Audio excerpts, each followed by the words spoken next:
di kesempatan pagi hari ini Bapak Ibu kita boleh diperkenankan hadir. Kita diperkenankan bersama-sama di tempat ini.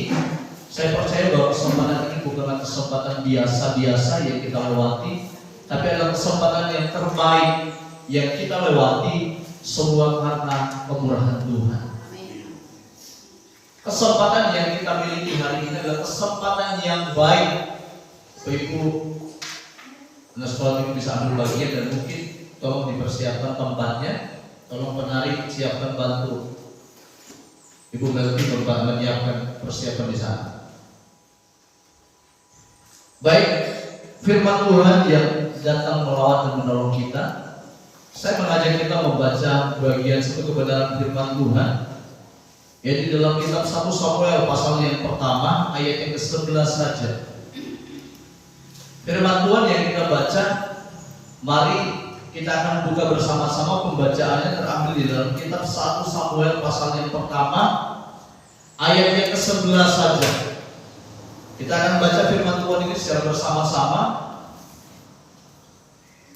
biar kita boleh menangkap sesuatu dari setiap firman Tuhan yang kita renungkan pada pagi hari ini. Sekali lagi, firman Tuhannya terambil di dalam kitab 1 Samuel pasal yang pertama ayat yang ke-11.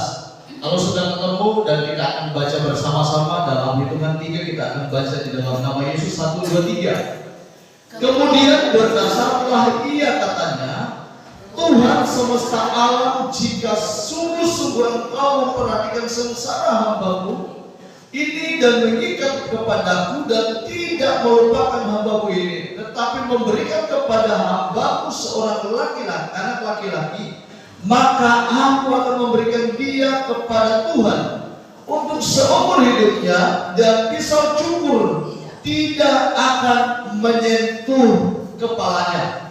Bapak Ibu Saudaraku yang sama diberkati Tuhan, firman Tuhan ini Bapak Ibu kalau kita baca, kita pasti sudah kenal dan tahu persis tentang peristiwa apa yang sedang terjadi dalam perikopnya, dalam pembacaan yang kita baca. Ini bicara tentang satu keluarga. Kepala keluarganya adalah Elkana. Elkana ini mempunyai 2 orang istri. Yang satu adalah Hana, kemudian yang kedua adalah Penina. Ada sebuah keunggulan dan kekurangan dari salah satu dari kedua istrinya. Yang Hana yang menjadi istri pertamanya itu dia sangat sayang, dia sangat cintai, tetapi kelemahannya dia tidak punya anak. Tetapi istri yang keduanya yang namanya Penina, ini satu kelebihannya, dia bisa mempunyai keturunan. Suatu kebiasaan Elkana ini dalam setiap tahun itu meninggalkan tempat kotanya untuk pergi ke tempat di mana mereka akan mempersembahkan korban.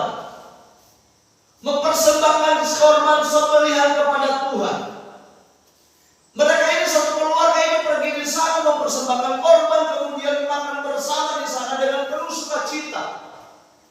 Tetapi keadaan itu diresponi tidak seperti yang diharapkan oleh sebagian besar keluarganya. Bahkan Hana ini tidak mengalami sukacita. Dia justru dia datang di sana ini setiap tahun dia diperhadapkan dengan sebuah keadaan yang membuat dia sedih hatinya. Dia pedih hatinya. Dia ada di tengah-tengah pergumulan yang dia tidak tahu kapan itu berakhir.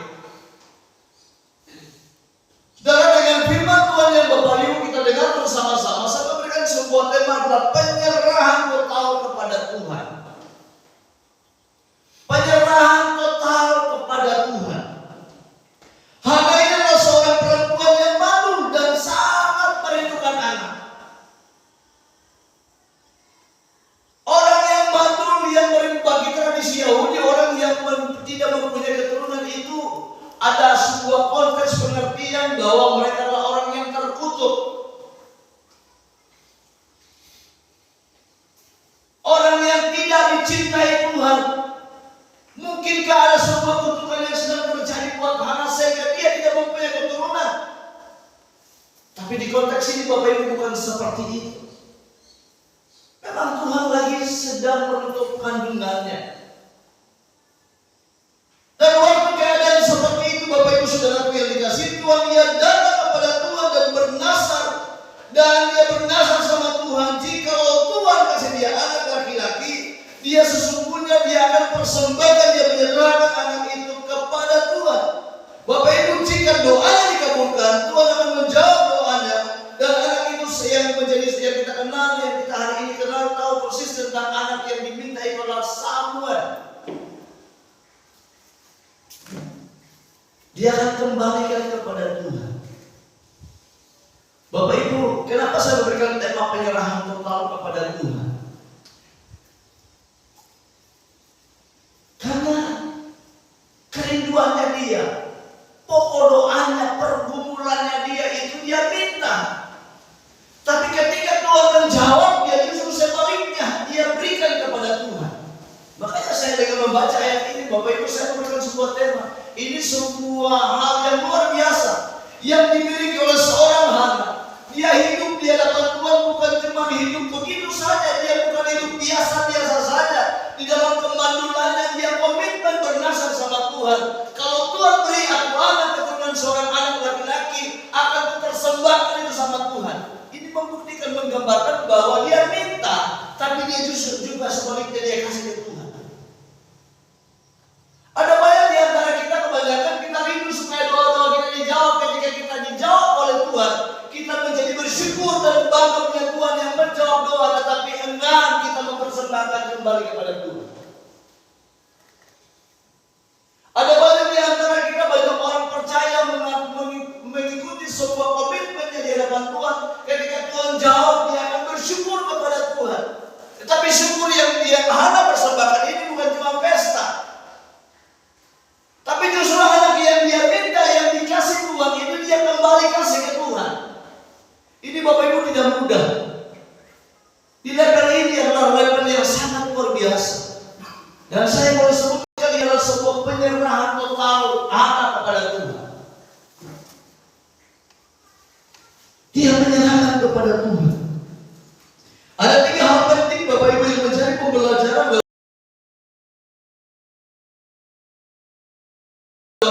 kepada Tuhan.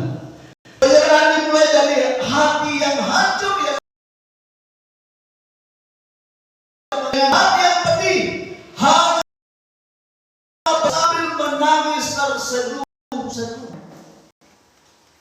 Di ayat majunya di atas, ayat sebelumnya kita baca, dikatakan demikian. Sekali lagi saya baca, dengan hati pedih, hanya berdoa kepada Tuhan sambil menangis terseduh-seduh. Bapak Ibu, latar belakang sehingga Hana itu menyerahkan hidupnya sama Tuhan. Dia tahu bahwa dia datang bukan dengan kekuatan, tetapi dengan hati yang pedih, dengan hati yang terseduh-seduh, hati yang tersayat-sayat, hati yang gundah-gulana dia datang kepada Tuhan. Bapak Ibu, ada tantangan yang begitu berat buat kita yang kita tidak bisa mampu lewati.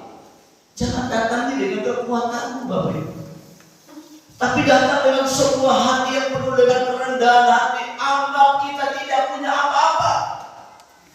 Dan memang sebenarnya harus seperti itu. Kita ini tidak bisa berdaya, tidak ada kekuatan sedikit pun yang bisa memampukan kita untuk melihat memandang hari esok dengan sebuah kepastian, tidak ada.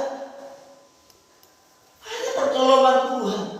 Hana menyadari bahwa yang dia minta itu suaminya tidak bisa sediakan. Bahkan ada, saya ingat satu contoh yang sama, yaitu Rahel, Bapak Ibu. Rahel itu pernyataannya begini, Yakub ketika engkau tidak berikan aku anak, lebih baik aku mati. Kemudian Yakub marah, adakah aku ini Tuhan? Yakub marah sama Rahel, sekalipun Rahel itu adalah istri yang dia kasih dan dia cintai.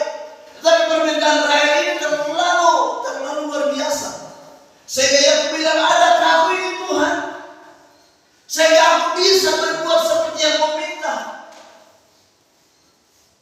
Tapi Hana tidak seperti itu. Dia tahu bahwa ini tidak ada solusi yang terbaik ketika dia minta saran, masukan, pertolongan kepada manusia. Langkah yang dia tempuh, dia datang dengan hati yang hancur di hadapan Tuhan. Dia datang dengan hati yang hancur.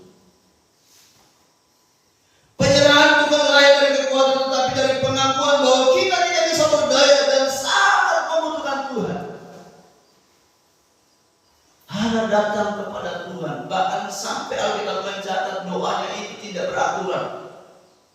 Bahkan Imam Eli saja mendengar, dia bilang, adakah engkau orang mabuk datang ke sini? Engkau harus sadar. Tapi Hana bilang, aku tidak mau. Aku lagi sadar, tetapi aku lagi mudah-mudahan aku ingin curahkan isi hatiku kepada Tuhan. Karena dia pikir kalaupun dia curahkan isi hatinya sama suaminya, pasti suaminya tidak ada solusi, tetapi dia datang kepada Tuhan. Hari ini Bapak Ibu menjadi pembelajaran buat Bapak Ibu saya dan saudara. Ketika kita menghadapi keadaan hidup yang kita tidak tahu bagaimana jalan keluar dalam pergumulan hidup kita masing-masing, mari datang kepada Tuhan dengan hati yang hancur. Yang setuju katakan amin. Karena dalam satu pembacaan dalam kitab Mazmur 151 ayat 17, boleh ditayangkan dan kita baca sama-sama.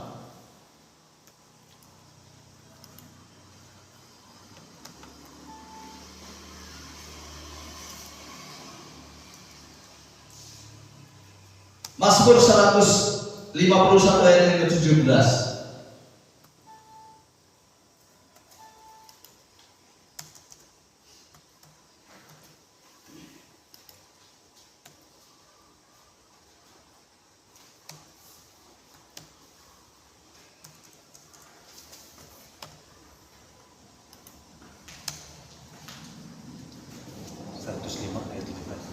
Mazmur 51 maksudnya.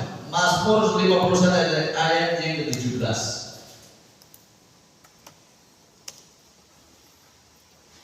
Kita baca 1, 2, 3. Korban sembelihan kepada Allah ialah jiwa yang hancur, hati yang patah, dan remuk tidak kau pandang hina ia Allah.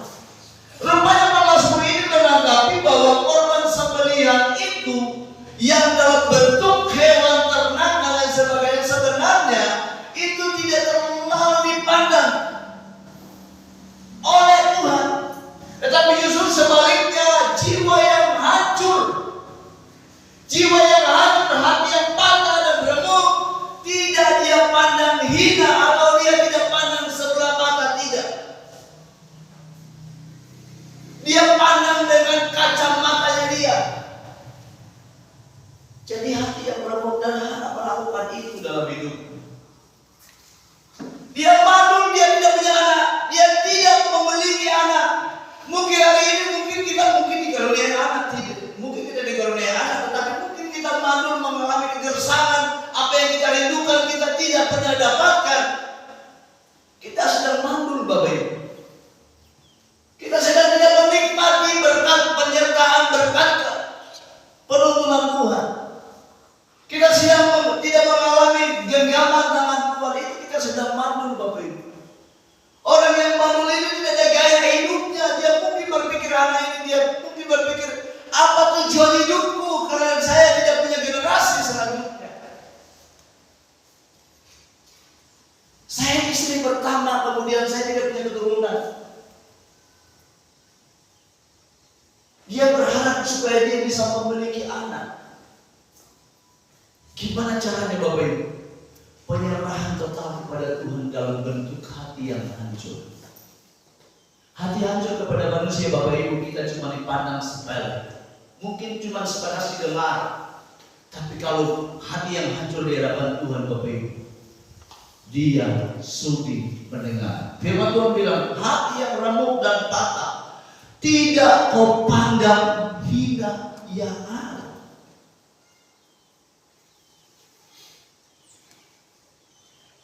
Penyerahan total kepada Tuhan adalah hati yang hancur di hadapan Tuhan.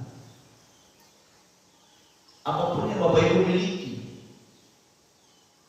kalau untuk membalas kebaikan Tuhan tidak akan pernah sebanding. Tidak akan pernah sebanding. Tapi milikilah hati yang hancur sehingga Tuhan buka matanya semua. Luar biasa anakku. Engkau datang dalam kesedihan, engkau datang dalam remuk hati, engkau datang dalam hati yang hancur. Sekalipun bahasamu datang kepadaku bahasa yang tidak orang mengerti. Sekalipun bahasamu orang sebagian di sekitar kita tidak akan pernah tahu apa yang sedang kita minta.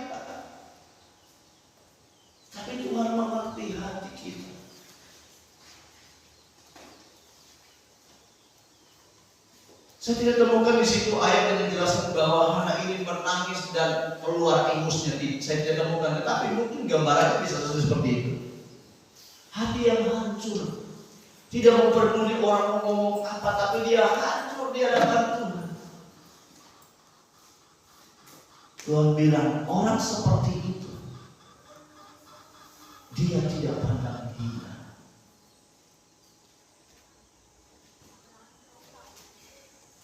Orang seperti itu Tuhan tidak pandang hina. Jadi korban sembelihan itu bukan ukuran berapa yang kita potong dalam ucapan syukur, bukan. Tapi hati yang hancur, yang mengakui bahwa kita tidak punya kapasitas kekuatan sedikit pun dalam menjalani, menikmati berkat jawaban-jawaban doa dalam hidup kita. Tapi karena hati yang hancur inilah yang membuat hati menyerahkan total hidupnya sama Tuhan. Ini sebagai bukti bahwa dia menyerahkan total hidupnya sama Tuhan. Dia nangis, dia terseduh-seduh. Kalau bahasa pakai dari baiknya apa kalau yang menangis yang sudah terlalu larut menangis itu, kalau anak-anak dulu saya pernah juga mengalami nangis yang seperti itu, kayak begitu, seperti itu, karena nangisnya sudah terseduh-seduh. Dia sambut istilahnya odi-odi, ya, menangis odi-odi. Itu dia terseduh-seduh begitu, karena dia menyerahkan total hidupnya sama Tuhan, dan dia tahu bahwa dia sedang mempersembahkan hati yang hancur kepada Tuhan. Saudaraku yang dikasihi Tuhan, penyerahan diri dimulai dari hati yang hancur di hadapan Tuhan, dengan hati yang hancur ini. Sebab itu mari kita datang kepada Tuhan dengan keinginan atau dengan penyerahan. Kita datang, kebanyakan kita datang kalau ada keinginan kita, tapi tidak dalam konteks penyerahan. Jangan datang dengan keinginan. Kalau ditanya keinginanmu apa kepada Tuhan, mulai diurut dari 1 bahkan sampai 10 bahkan lebih. Tapi keinginan cuma 1 kok. Kalau mau dipikir cuma 1 kok seimbang nangisnya. Cuma 1 permohonannya tapi nangisnya terseduh-seduh. Saya mungkin sempat berpikir, kalau menangis yang terseduh-seduh begitu, harusnya ada beberapa poin keinginan yang terminta. Tapi ini cuma 1 keinginannya. Dia nangis terseduh-seduh. Itu memberikan gambaran bahwa dia menyerahkan hidupnya kepada Tuhan, menyerahkan total, lahir dari hati yang sungguh-sungguh. Dia mencari Tuhan bukan cuma sekadar jawaban doa, tapi dia menyerahkan total hidupnya sama Tuhan. Yang kedua, Bapak Ibu, penyerahan total kepada Tuhan yang digambarkan oleh Hana adalah penyerahan yang terbukti saat berani memberikan yang paling dia cintai. Dikatakan, maka aku akan memberikan dia kepada Tuhan untuk seumur hidupnya.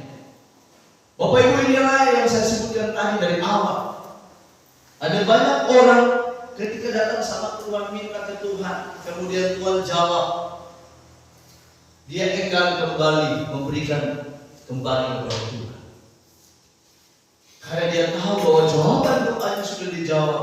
Dia mulai banyak urus jawaban-jawaban doa itu. Kalau kita diberkati, kalau dijawab doa kita, kita mulai urus serius dengan yang jawaban-jawaban itu. Tapi Hana tidak. Hana dijawab doanya dan dia urus doa, jawaban doa itu untuk kembalikan sama Tuhan. Bapak Ibu, ini yang luar biasa. Kita kalau diberkati, dijawab doa kita, kita mulai serius dengan berkatnya. Kita mulai serius dengan jawaban doanya. Kita mulai serius dengan apa setiap kerinduan kita. Kita mulai urus itu, tapi Hana tidak. Dia bilang, seandainya kau kasih saya anak laki-laki, maka aku akan memberikan kepada Tuhan untuk seumur hidupnya. Bapak Ibu, ini sangat luar biasa ini. Dia minta, tapi seumur hidupnya itu sama dengan dia tidak punya anak. Ya. Permintaan dan pernyataan komitmen Hana ini adalah sebuah permintaan yang konyol bagi manusia, bagi kita yang tidak percaya. Karena dia minta, kemudian ketika dia dapat, dia kasih ke Tuhan semua seumur hidupnya. Ini adalah gambaran penyerahan total kepada Tuhan. Hana tidak sekedar ingin mendapat, tetapi dia rela memberi. Pelajarannya di situ, Bapak Ibu. Doanya, ungkapan Hana ini bukan sebatas dia mendapat, tapi dari yang dia dapat supaya dia bisa menjadi orang yang bukan cuma dapat, tapi bisa memberi. Ini tidak mudah. Kita ingin menerima, tapi sungkan, enggan memberi. Ini yang kasih Tuhan. Lalu dia kasih ke Tuhan. Bapak Ibu, ini jarang kita temukan.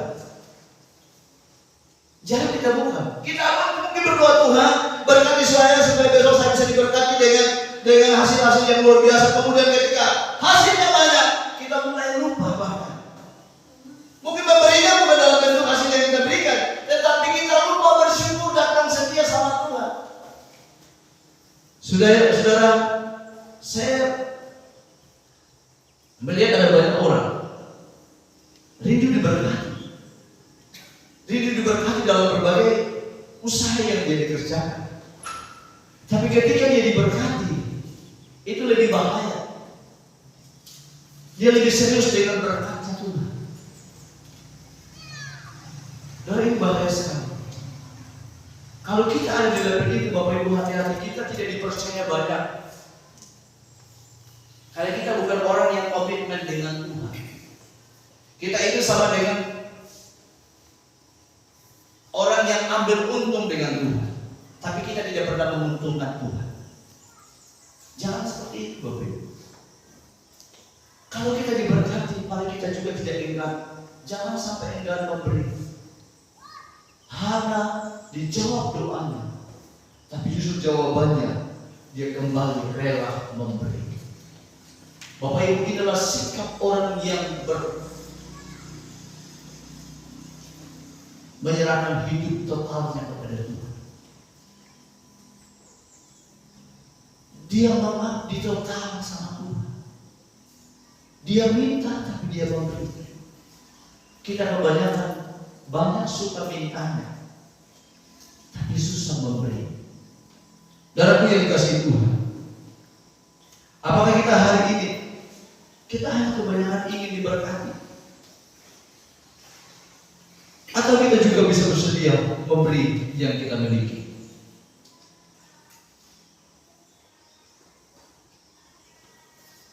Karena ketika kita bisa memberi, itu bertanda bahwa kita menyerahkan total hidup kita sama Tuhan. Penyerahan total adalah rela melepaskan hak kita dan mempercayakan semuanya itu kepada Tuhan. Penyerahan total kepada Tuhan ada sebuah sikap hati yang melambangkan bahwa kita tidak ada yang kita bisa banggakan dalam hidup kita. Pencapaian apapun yang kita miliki tidak menjadi sebuah kebanggaan bahwa itu menjadi kebanggaan kita yang perlu kita pertahankan. Tidak. Tapi justru itu menjadi sebuah sarana, wadah untuk kita bisa memberi lebih baik kepada Tuhan. Saudara, di level ini, sekali lagi saya tekankan, ini adalah level yang tidak mudah. Level yang tidak gampang. Keadaan yang tidak akan mudah kita lakukan. Tapi kita belajar bersama-sama. Mari kita belajar. Saya saja mau belajar. Luar biasa anak ini. Dia tidak punya anak. Kemudian Tuhan jawab. Sebaliknya dia jawab, dia kasih lagi sama Tuhan. Ini kenapa? Karena penyerahan total sama Tuhan. Yang kedua, yang ketiga, penyerahan total kepada Tuhan adalah penyerahan yang menghasilkan buah yang kekal. Dikatakan kemudian anak itu menjadi pelayan Tuhan.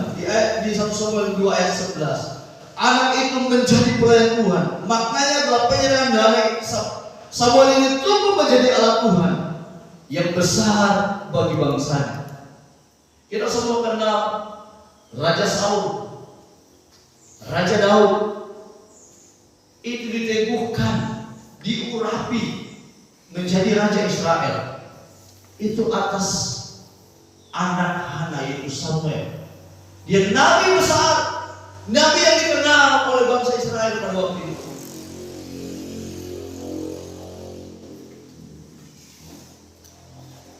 Ini karena ada sikap hati yang menyerahkan dari setiap hasil, bukan cuma sesaat, tapi bisa menjadi hasil untuk hari yang akan datang.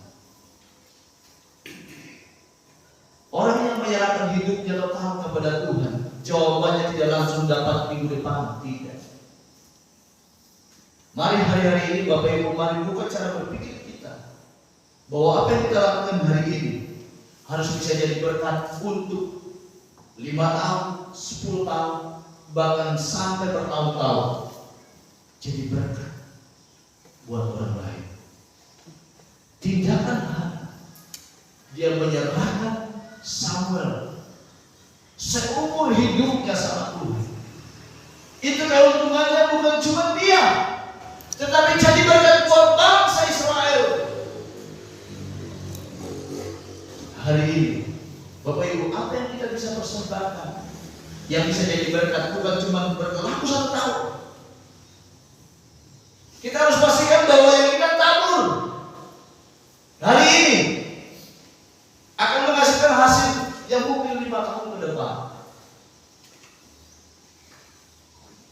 Kita bekerja jangan berpikir untuk waktu yang sesaat, tapi bekerja untuk waktu yang dalam kekekalan. Bekerjalah untuk sesuatu yang bukan bersifat cuma kenyang perut saja, bukan, atau dipuaskan hati kita, bukan, tetapi yang bisa menjadi berkat banyak orang. Kerjakan itu. Hana mempersembahkan Samuel. Sebenarnya dia butuh anak yang harus ada di rumahnya dan menjadi anak kesayangannya, tapi dia korbankan untuk menjadi alat Tuhan. Kemudian anak itu menjadi pelayan Tuhan. Bapak Ibu, kita lihat di dalam 1 Samuel 2 ayat yang ke-11.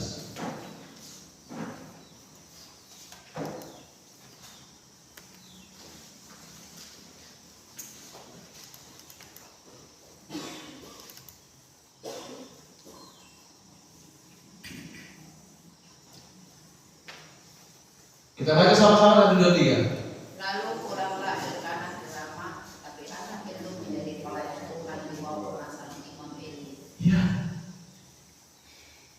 Dia dapat anak, kemudian dia bawa ke Imam Eli. Lalu dia kasih tinggal, waktu dia pulang dia tidak bawa lagi. Lalu dia bertumbuh di sana dan dia menjadi pelayan Tuhan dalam pengawasan Imam Eli. Penyerahan kita hari ini Bapak Ibu, mungkin tidak langsung kita dapat hasilnya, tapi Tuhan sanggup menghasilkan buah yang besar yang berdampak bagi banyak orang. Penyerahan total akan mengubahkan hidup kita, bukan hanya kita tetapi generasi setelah dari kita. Penyerahan total kita sama Tuhan, sehingga kenapa firman Tuhan yang dikatakan Paulus, jerih payah kita tidak sia-sia. Penyerahan anak Samuel kepada Tuhan itu menjadi berkat besar ini pengorbanan yang kita berikan kepada Tuhan. Mari percaya itu Tuhan akan balas di waktu-waktu ke depan. Penyerahan total bukan sekedar pasrah Bapak Ibu, tetapi percaya penuh dan rela memberi kepada Tuhan bahkan hal-hal yang paling berharga. Saudara, ada berapa banyak hal-hal yang berharga dalam hidup kita yang kita berikan sama Tuhan? Ada berapa harga yang mahal? Kita memberi hari ini masih dalam konteks wajar, belum yang sulit, belum yang tersulit, belum yang terkategori mahal, masih eceran-ecerannya, belum totalnya. Kenapa seperti itu? Karena kita belum menyerahkan total hidup kita sama Tuhan. Kita masih kebanyakan doa untuk kepentingan kita. Tapi ketika Tuhan menjawab, adakah kita bisa memberi yang terbaik buat Tuhan? Kalau kita baca riwayat tentang doa anak ini, realisasinya ketika dia dapatkan Samuel, ketika Samuel dia serahkan sama Tuhan, dia masih bertambah melahirkan anak. Kenapa? Karena ada penyerahan total kepada Tuhan. Mari saudara yang kasih Tuhan, mari kita minta sama Tuhan supaya Tuhan bisa mengajari kita untuk berserah sepenuhnya. Bukan hanya ketika kita menunggu jawaban doa, tapi juga setelah Dia menjawab doa kita, biarlah hidup kita dan berkat kita yang kita nikmati, bahkan masa depan kita itu menjadi miliknya Tuhan sepenuhnya. Biarlah firman Tuhan ini memberkati saya dan saudara hari ini bahkan selama-lamanya. Mari kita akan responi firman Tuhan ini.